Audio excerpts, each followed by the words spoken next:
Welcome to Festival Hall Presents. I'm Nicole Chillemi, Executive Director of Festival Hall in historic Greensboro, Georgia. We are a cultural and performing arts and event center located in the heart of Lake Oconee's hometown. We created this video series to bring you some fascinating profiles of locals and friends of Festival Hall, as well as established professionals who work in the arts. Since we cannot open our doors in our normal capacity at this time, we hope these profiles will entertain, educate, and help bring awareness to Festival Hall and the arts. In this segment, manager and local DJ celebrity Chip Lyness and I talk with Greene County native Tony Barnhart, Mr. College Football, about his 45-year career as sports journalist, broadcaster, and author.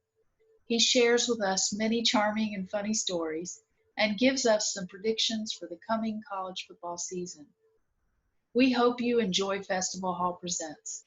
If you would like to support Festival Hall, you can make a tax-deductible donation on our website, www.festivalhallga.com. Every little bit helps us save our stage and protect Festival Hall for generations to come. Thank you again, and here is Tony Barnhart.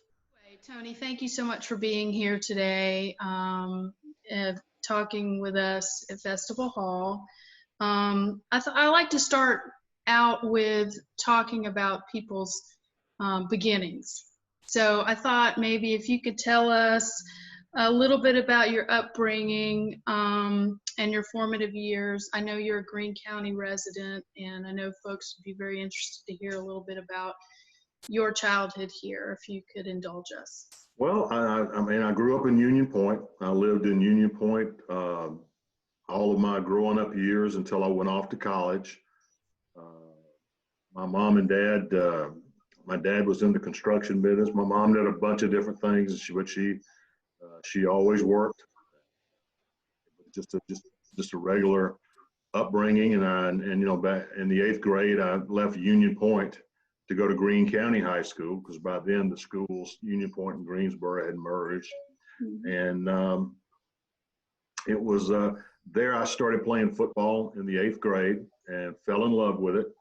And somewhere during that span, I got a chance to go to my first Georgia game, and I thought that was just the neatest thing in the world. So when I got to high school, I was still playing football. And loved it, and I didn't quite know what I wanted to do. Part of me wanted to be a coach because I had so much respect for my coaches and the way that they impact people's lives.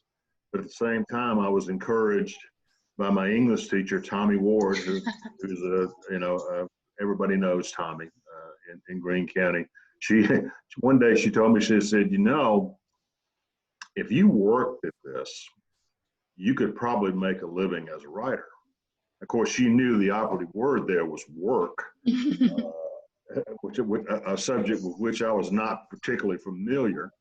But she encouraged me to maybe do something with my writing ability. So when I got to college, I had an opportunity. I started at Georgia Southern before I went to Georgia, and had a chance to work with the student newspaper. And I covered a basketball game. Wrote a story and had my byline on it. From that day on, I was hooked. And so I made up my mind that I was going to transfer to Georgia's journalism school. Very well thought of it. Chip, you're a Grady guy, aren't you, as I recall? Mm-hmm. Grady College. And I was going to become a sports writer. But before I did that, I had to call my mom and tell her that I was leaving Georgia Southern and going to Georgia. I said, Mama, I figured out what I want to do with my life. I want to be a sports writer and work for a newspaper. And she paused for a while, and finally she said, well, son, that's all well and good, but promise me you'll never work for that liberal Atlanta Journal-Constitution. Well, I was only there for 25 years. So. Yeah, it's been a wonderful ride. But again, it all started in Greene County. I had a tremendous experience going to Greene County High School, great teachers, thought a lot of the coaches, and obviously during my senior year, 1970-71 was the first year that we integrated the schools. And integrated the school, had an integrated football team, played on that team. And a lot of those guys I've stayed in touch with. There were 19 guys on the team, and 16 of us are still alive. And it was such a profound experience for me. I ended up doing a book. Yes, and that's what you're working on right now, correct? Yeah, and the book is almost done. The title of the book is The 19 of Greene, because we only had 19 players on the team, and it's about that team. There's 16 of us that are still alive, and I interviewed all the guys that are still alive. I interviewed them all, most of them. As you know, Nicole, I brought a lot of guys to Festival Hall to do the interviews there, and the book is essentially done. I'm ironing out some things with the publisher, making sure that I get the publisher on board. But I hope to get it out before the end of the year, if not early next year. Our anniversary, by the way, is November 20th of this year. Will mark the last game that all of us played together. And we hope to we hope to celebrate. We were hoping to celebrate at Greene County at homecoming, but that football, understand, or large gatherings is a little bit of an issue. And so Coach Milligan at Greene County said, well, come back next year and we'll honor you guys. And so we're looking forward to that. But yeah, November 20th of this year will mark the 50th anniversary of us playing our last game together. And that's basically what the book's all about. Yeah, that's awesome, Tony. Who's the head coach? Our head coach was Charlton Veazey, Coach C.S. Veazey. Coach Veazey he became head coach at Greensboro High School in '62, remained the head coach in '65 when the schools merged. And then when Florida T. Carey and Greene County merged in the fall of 1970, he became the head coach there. So he was my head coach. Mac Poss, Larry Calera came over from Florida T. Carey. Dennis Fordham, Mr. Nicholas Antone, who still lives in Greensboro, was very, very helpful in the book, helping me with the book and tracking down people. But yeah, it was an interesting time to be at Greene County, to sort of live through that. Mm-hmm. And when I started doing the book, I would tell people, Tommy Ward was the first person I interviewed for the book. I said, Tommy, it's been 50 years. And she says, no, it can't be 50 years. I said, Tommy, look at me, 50 years. Well, she said, yeah, when I look at you, yeah, it's been 50 years. Love her to death. But, growing up in Greene County was just a great place to grow up. And always proud to tell people that's where I'm from. That's awesome, Tony. It really is. When the book does come out, please let me know. We'll plug it on the air. Absolutely. Well, it was it was a really neat thing to put together, because my goal was to interview the other 15 guys in person, and I would think I was able to do 12 of the 15 in person, and I interviewed them all. And the guys who had passed away, we've lost three guys, and I was able to talk to people in their family about that. So and just to retouch. And the story, I'm so proud of this book, because the stories of the guys, we had one guy, Tommy Faust, who was a career military guy, 30 years in the military, another 10 years in civil service, one of the most decorated people in his field. Charles Turner, who was a quarterback on our team, is a member of 4 different halls of fame. Had a very successful career as a coach and administrator. Al Kaysen was a long-time pharmacist, had a lot of success. Dean Chanel, who's right there in Greene County, never left. One of the key people on that team. So there's one great story. We have one, Arthur Jackson. Arthur Jackson became a Georgia State patrolman. And did it for 29 years. And one day he was working the security detail at the Georgia Dome for a football game, and I felt a tap on the shoulder. He said, Tony Barnhart, Arthur Jackson. I said, yes, sir. He said, I'm working security, so don't get out of line. I said, yes, sir. I promise you I won't. That is awesome. You know, you know, I've done 5 books. This is the 6th. And by far, it's the most rewarding thing I've done. And I did an autobiography with Vince Dooley. I did an autobiography with Larry Munson.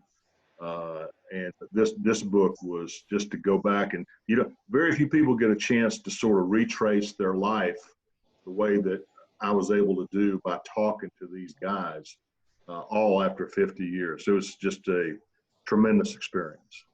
You know, Tony, that's why we still do high school football. You're remembering this, what happened to you 50 years ago. Oh, yeah. It's to a lot of these guys, we've been doing high school football here for 30 years. And, you know, it's some of their biggest achievements their whole lives. And they never forget their teammates, their coaches, and what they went through together. It's a brotherhood that just stays forever. Well, we have stayed in touch. We had one Zoom call last year that Charles Turner put together, and I'm trying to get Charles to put together a Zoom call on the anniversary date, November 20th. I said, after all everything's been through, how fitting that we would celebrate our 50th anniversary on a Zoom call. Right. That's awesome. I know this year is going to be, well, Festival Hall turns 10 this year. So I think a lot of celebrations are going to be put on hold till next year. Yeah. So next year will be a do-over for a lot of us. Tony, I'm sorry. You're known as Mr. College Football. Let me ask you about college football. Very different this year. Oh, it is. Tell me some of the things that are different college football-wise in your life. Well, this college football season really goes all the way back to March 12th. March 12th is when they shut down all the basketball, okay? They shut down the SEC tournament, all the tournaments, they shut them down. The NBA had a guy test positive the night before. NBA shut it down. And listen, not long after basketball shut down, I'm starting to get text messages from all my friends. What do they want to know? Is this going to impact football season? Now, football season's 6 months away, and on March 12th, they're worried about football season. I've got 3 of my fraternity brothers. We go to the Georgia-Florida game in Jacksonville every year together. It's one time all year that we see each other, and I'm getting messages from these guys. Does this affect Jacksonville? I said, guys, it's 7 months away. I have no way of knowing, but that's how much people care. And the thing about this season, I had a long talk with SEC Commissioner Greg Sankey yesterday.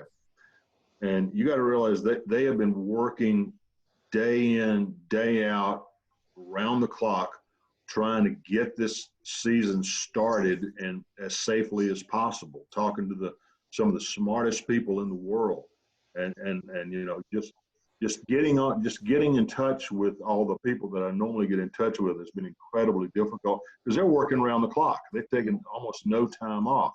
So, you know, we've gone through a lot. The Big Ten has dropped out and then come back in. The SEC has moved their start date to Saturday, September 26th, and the question is, we've gotten off to a pretty decent start. I think we've had something like 25 total games that had to be postponed or canceled and stuff like that. And so, as one coach told me, he says, look, this season is going to be different than anything that any of us have ever done because it won't be a straight line. I mean, we could get started with SEC football on Saturday, but we're not going to go from there to the end of the season on a straight line. They're going to be positive infections. They're going to be games that have to be moved around. And so what I was told is everybody has got to be flexible. You just got to be flexible. You got to understand that these episodes are going to crop up and you deal with them as best you can. But it's going to be, I'm telling you, just from talking to the commissioner, I mean, he's been working around the clock and he's so nervous. Everything has gone pretty well. And now we're less, as we record this, we're less than 72 hours from the noon kickoff on Saturday. And their biggest fear is they will get right up until the starting time, right up until kickoff, and something's going to happen. So what Commissioner told me was that, hey, if we can play all 7 games that we have on Saturday and get them completed, that will be a great day. And that's what they're pushing towards. What's Georgia going to look like? What's Georgia going to look like? Yes, sir. I like Georgia. Now Georgia's got some work they've got to do. They got to figure out who the quarterback's going to be. Okay, when Jamie Newman decided to leave, that opened the door for JT Daniels. Opened the door to Juwan Mathis. 2 very different kind of quarterbacks. Mathis is much more athletic, do a lot of things. We got to remember, bless his heart, he had brain surgery a year ago, and still recovering from that, but he's doing well in practice here. JT Daniels, the transfer from Southern Cal, was the starting quarterback as a true freshman at Southern Cal 2 years ago.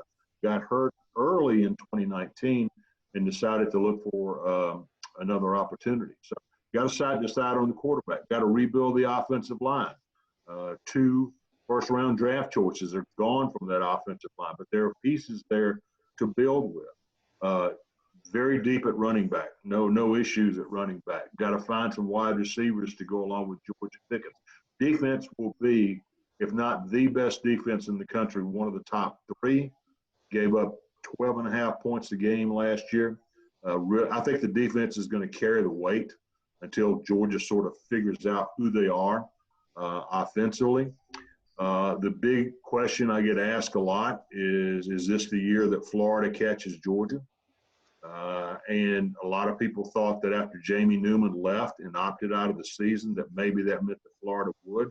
Right now, I've still got Florida ahead of Georgia in my picks, but Florida's going to have a really good team, and surprise, surprise, it's going to all come down to Jacksonville.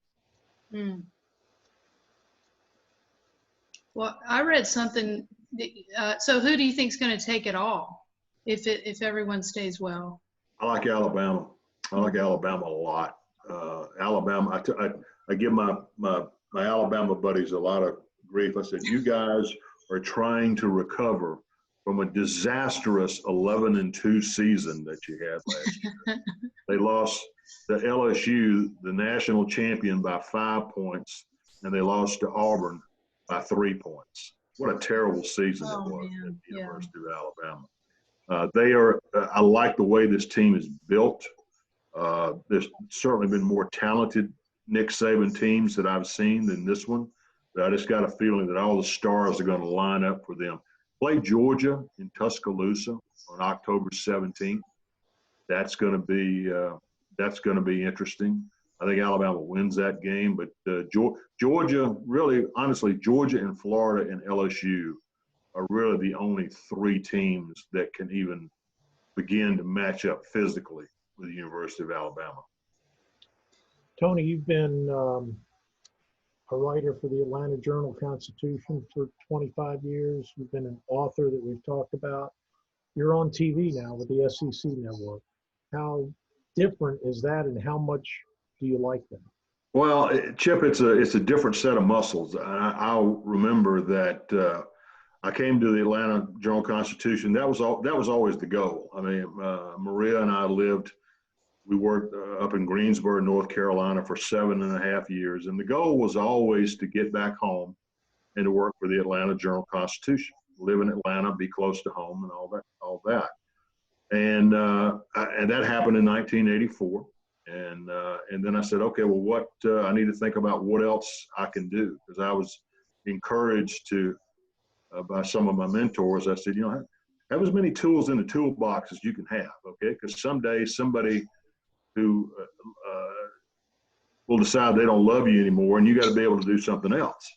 And so I decided to get into radio, and that was easy. That was done here locally in Atlanta. That went fine. And finally, they said, you ought to try some form of TV. And, you know, back then I thought all of us newspaper guys, we were snobs. Oh, well, no, I can't be in television. That's just too superficial. And I'm a serious journalist and I can't do that. And then somebody said, yeah, but they'll pay you. I said, well, let's don't be so hasty here. Right. But back then, we lived in Cobb County the entire time we've been in Atlanta, and the Cobb County had what they called a cable access TV channel where they would do, you know, city council meetings and high school football and all that kind of stuff. And they decided to do some sports programming, sports talk and all that stuff. And they called me and said, would you be willing to give it a try? I said, sure, absolutely. You know, there's no money involved. You just do it to get some experience. And I did a sports talk show on that. I was absolutely dreadful, just beyond, I can't tell you how bad I was. But then I learned from you gotta find some place to be bad, because you can't be good until you're bad first. And that's absolutely true for everything. So I tried that, and then the big break I got in television was a phone call I got from ESPN in 1997. College Game Day had just started. They were like in their third or fourth year. They were just really cranking it up, and it wasn't as big as it is now. And they were trying to figure out what they wanted it to be. And they called up and they said, okay, we've got the guys on the set, and we've got that, but we would really like a reporter, somebody who is a reporter, not a television analyst, a reporter to be part of the game day show. And they said, would you come and interview for that position? And I said, obviously, of course. And then I did that and I got it. And so every Saturday for about 7 years, I went to the game that I was supposed to go to for the Atlanta Journal-Constitution and did that. But on the side, I would do 2 or 3 or 4 hits on College Game Day show, and they would send, they would hire a satellite truck and send a producer and all cameraman and all that kind of stuff. And that was a great experience. And that's really, you know, Chris Fowler and Kirk Herbstreit and Coach Corso. I mean, they are the ones that really taught me the television business. And the 7 years I spent there basically launched everything else that came after that. And I was lucky to have my own show on the CBS Sports Network, did that for 4 years. And then the SEC Network came along in 2014, and that was something that obviously that I needed to do. I'll never forget, I told Maria when the SEC Network called that I was going to talk to him. I said, now, sweetheart, if they make us an offer, we're going to really have to consider it. And she looked at me, she said, we're not going to consider it. We're going to take it. I said, okay. And so this will be the 7th year of the SEC Network. This will be my 7th year at the SEC Network. I have a question. Your brain is amazing. The amount of information that you can keep up in there for the sports, all the sports statistics and all the players. Does that go with everything, or is it just your college? Are you just able to absorb college information, or can you pick up other information that way? Well, my wife will tell me I can remember games and sequences and games and plays and all that from over 40 years ago, but I can't remember what I had for lunch yesterday. Okay. And I can't remember to take out the garbage, and I can't remember, but I can remember that. I think your brain becomes accustomed to absorbing that kind of information. Mm-hmm. You know, like for example, this week, this is the anniversary of Kevin Butler kicked a 60-yard field goal to beat Clemson back in 1984. And somebody was celebrating that on there. And I just remember I was in the press box. I was the Georgia beat guy for the AJC. I was sitting next to Furman Bisher, the legendary columnist of the Atlanta Journal-Constitution. He turned to me and said, can Butler make, it's a 60-yard field goal to win the game. He said, can Butler do it? I said, Furman, he does it every day in practice. And he kicked it, and it would have been good from 70. And I can remember Kevin Butler turning as soon as he hit it, he knew it was good. And he ran down towards the student section and slid on his knees and put his arms in the air. See, I can remember all of that just like it was yesterday. Wow. But I promise you, I have no idea what I had for lunch yesterday. It's because you have so much joy for the game, and it's very noticeable in your writing. I started reading one of your books, Always Georgia Bulldog, Mm-hmm. and it's just, your writing is so joyful. Like you can tell that you really love football, and not just football. You love all that is around football. You love the tailgating, you love the friendships, you love the players, you love the rivalries, you love all of it. And it's really neat. And one story that I thought was really cute and interesting is you talked about when you were a kid, your mom ordered 2 jerseys from Sears Roebuck. Yeah. And it was there was one Georgia Bulldog jersey in there, and the other one was a Georgia Tech. And I know for a fact that, you said that you picked the Georgia Bulldog, and your brother. I'm the oldest brother. I got to pick. So. You got to pick, but it's interesting because your younger brother David is actually a Georgia Tech fan. So y'all, when you picked, y'all made that pact right then. When you make that choice, you make it for life. Yeah, and I'm wondering if you had picked Georgia Tech, like what your life would look like right now. Have you ever thought about that? I would have seen a lot less really good football. I know that.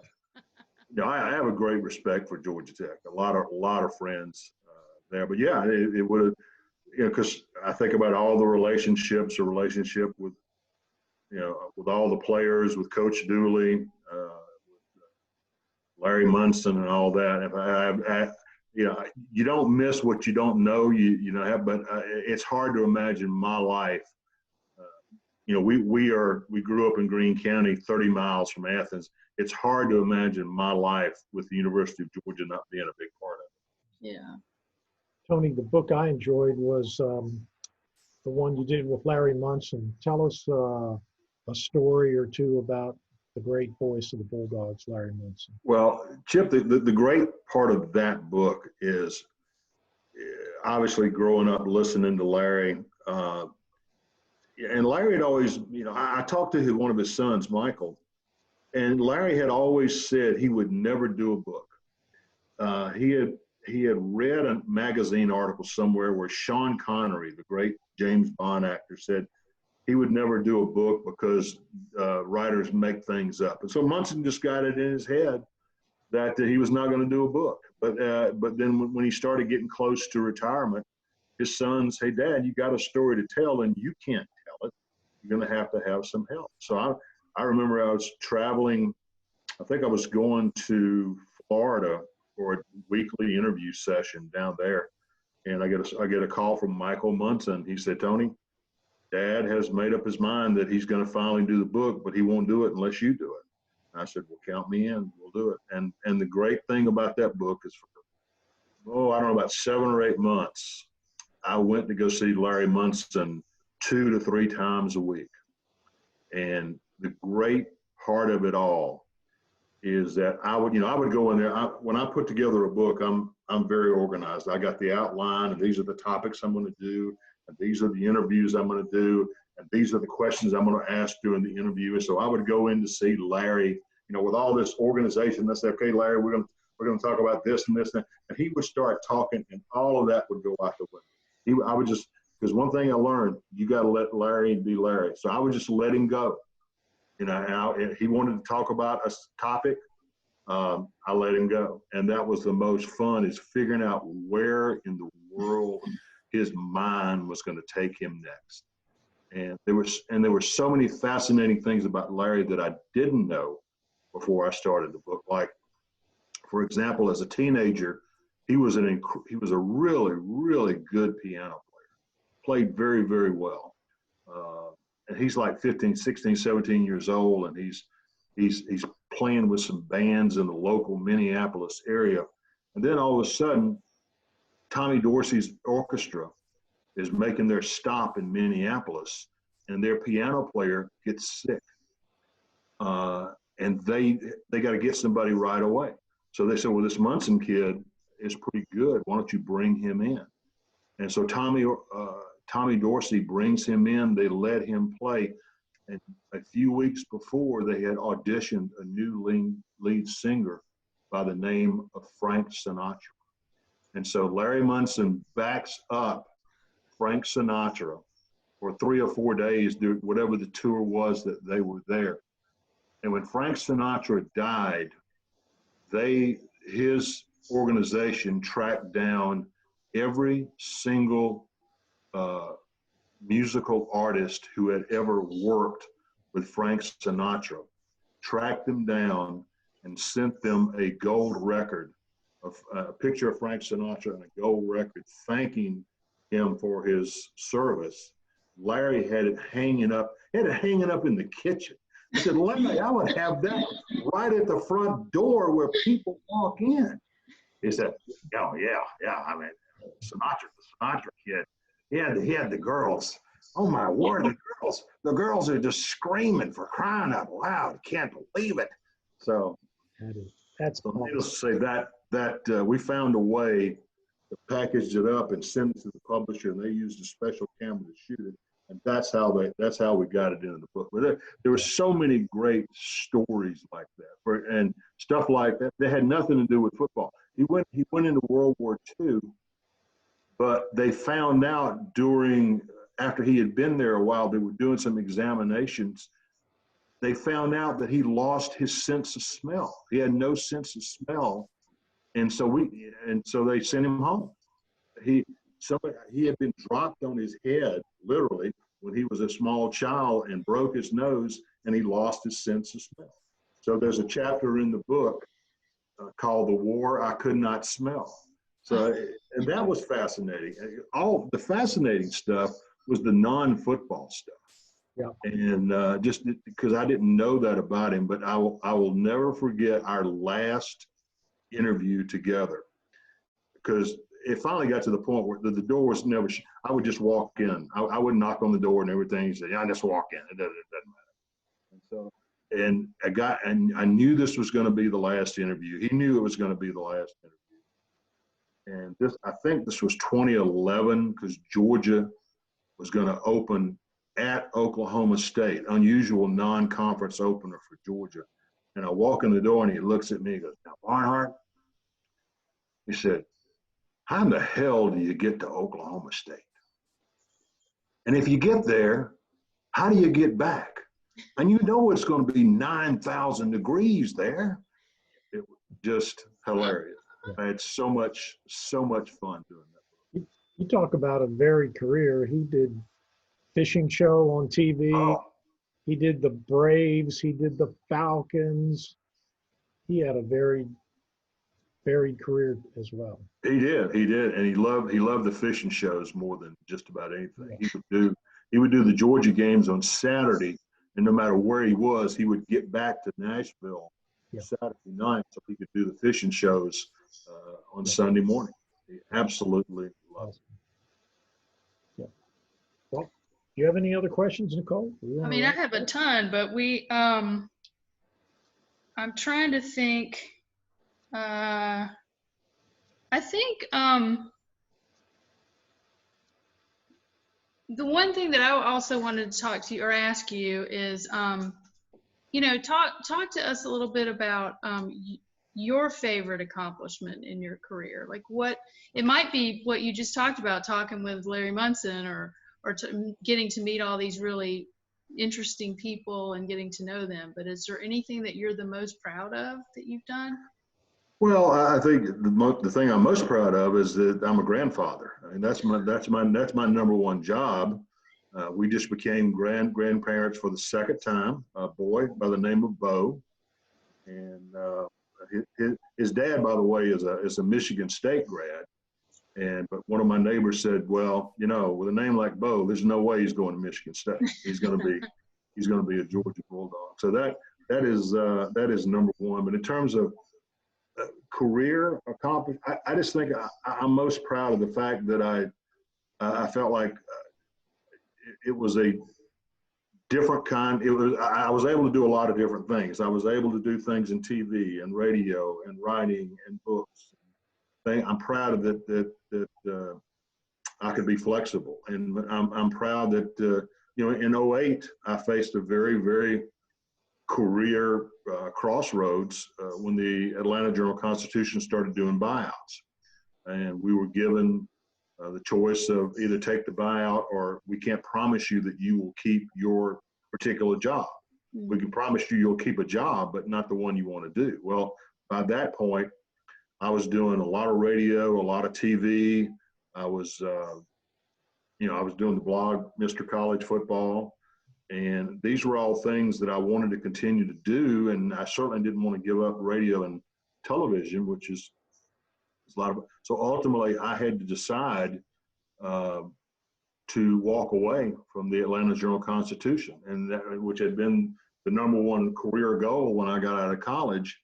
But I had to, and I remember having the conversation with Maria about what that was going to be like, and a conversation with my agent who does all our radio and TV. I said, can we do this? Can we jump off of this bridge and disconnect from the mothership that's been so good to us for 25 years? And they both supported me. They said, we can absolutely do it. But that was scary. I mean, that was really scary to make that decision. But the neat thing was 2 or 3 days after the decision was made and it kind of got out publicly what I was going to do, that I was leaving the AJC, I get a call from a friend at CBS saying, are you leaving the Atlanta Journal-Constitution? I said, yes, I am. I said, well, we own a cable network called the CBS Sports Network. We need programming. How would you like to have your own show? And we sit there and we've come up with a catchy name. We think we're going to call it the Tony Barnhart Show. And I said, I would like to do that. So they flew me into New York and we sat down and we mapped it out. And next thing I know, I'm going to New York City every Monday to take my own show for the CBS Sports Network. Every time I would get off the plane and walk into the CBS studios, I would say, well, I'm a long way from Union Point, Georgia. So, but I've been very fortunate. I've had to take some chances along the way, and I'm proud that, because a lot of people stuck it out, and I don't blame them for doing that. But I was lucky. I mean, Maria was there to support me. She's a long-time federal employee, and so she had the benefits, and I didn't have to worry about that, and which is a big part in the decision. So kudos to her. But yeah, I'm proud that I've been able to do a lot of different things, and make the right decisions at the right time. And I'm proud to be from Greene County. Give us the name of your book again, Tony. The new book. Look, Chip, it's the 19 of Greene, and I was trying to come up. It is the story of the first ever integrated football team at Greene County High School, the fall of 1970. We started 0-2 and bounced back to win all but one game towards the end of the season, then went to Gainesville, which was one of the power schools in the state at the time. Went up there to play for the region championship. We lost 13-0, but it's a night that none of us would ever forget. But because there were 19 of us, I thought the 19 of Greene would be a fitting title. And and it's just been, it was a really neat experience to put that book together. And how can people get it when it comes out? Do you have it on Amazon? Well, we're hoping. Well, it'll definitely be on Amazon when we do, and hopefully, if we ever get back to normal, I hope to have some signings. Certainly, have a signing in Greene County somewhere. Sure. We've done with my other books. We have done that there. Maybe at Festival Hall. Who knows? I would love that. Love that. But yeah, it'll certainly be on Amazon. But we are trying to work out the deal with the publisher. My other books have all been about college football, which is something that my publisher has worked on a long time. This is more of a high school theme. But as you mentioned, Nicole, it is the issues are very, very timely that we deal with in the book and at this particular time in our history. So I'm hoping we can get a deal with them and get that book either out late this year or early next year. Oh, that's great. I did have one more question. I know Mr. College Football is your moniker, right? Where did you get that? Who gave you that name?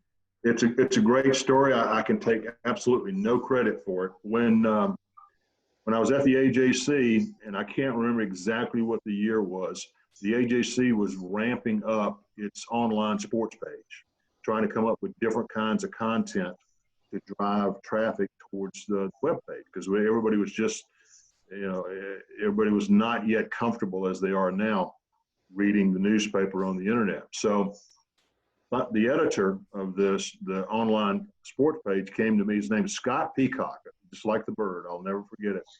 Scott was a good friend. He came to me and says, look, we're trying to come up with some ideas to drive traffic to the website. And so we would like you to do a blog. And I said, that is fantastic. What's a blog? And they explained to me what a blog was, and I said, oh, okay, so let me get this straight. I'm supposed to write stuff and put it on the internet, and people will read it and start arguing amongst themselves. He said, that's exactly what you're doing. I said, okay. I said, I can do that. I can do that.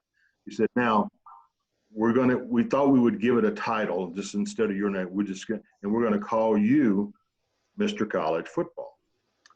And I said, Scott, man, that's pretty cheesy. He said, yeah, but cheesy works on the internet. And so that's how I got it, and it stuck. And when I left the AJC, I asked my lawyer daughter, I said, do I have to do anything? She said, has anybody else ever been Mr. College Football? I said, no. He said, well, then you're it. So, and that's how it happened, and I can't take any credit for it, but I'm not giving it back. So no. The shoe fits. Wear it. There you go. Well, do you want to say anything to all the Georgia fans out there before we leave? Well, Georgia fans, hang in there. It's going to be a bumpy year, but I think Georgia's got a chance to. Here's the thing. You always look at the team, and does this team physically, can they hang with the other team? Because if the other team's got better players, guess what? So I think outside of Alabama, I think Georgia is as talented as any team in the SEC. Great defense, which will always give you a chance.